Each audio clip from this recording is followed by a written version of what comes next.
La Biennale di Venezia è pronta a dare battaglia anche in Europa e studia attentamente il ricorso davanti al Tribunale europeo contro i tagli annunciati dalla Commissione dell'Unione Europea per la presenza del padiglione russo alla Esposizione internazionale d'arte della Biennale di Venezia. Il taglio del finanziamento di 2 milioni di euro non intimorisce affatto la fondazione che prudenzialmente ha accantonato come prima mossa nel suo bilancio le risorse necessarie a coprire questo eventuale ammanco qualora venisse confermato. Un messaggio chiaro: tutta l'attività va avanti senza alcuna riduzione, resta però lo schiaffo morale.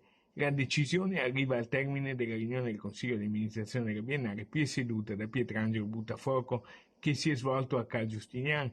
Tra i presenti, per la prima volta, anche il sindaco di Venezia Simone Venturini, in qualità di vicepresidente della fondazione. Come questo ricorso verrà articolato e su quali basi dipenderà dalla comunicazione della Commissione, che al momento non è ancora arrivata.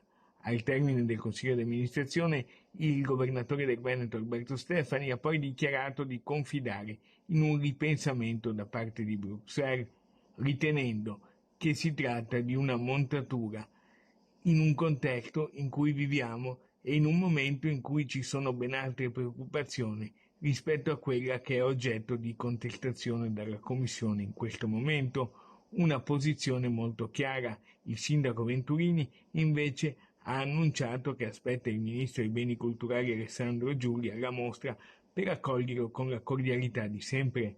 Nel frattempo è stato annunciato dalla Biennale il film di apertura all'83esima Mostra Internazionale d'Arte Cinematografica di Venezia, mercoledì 2 settembre al Lido. Si tratta di Inc. di Danny Boyle.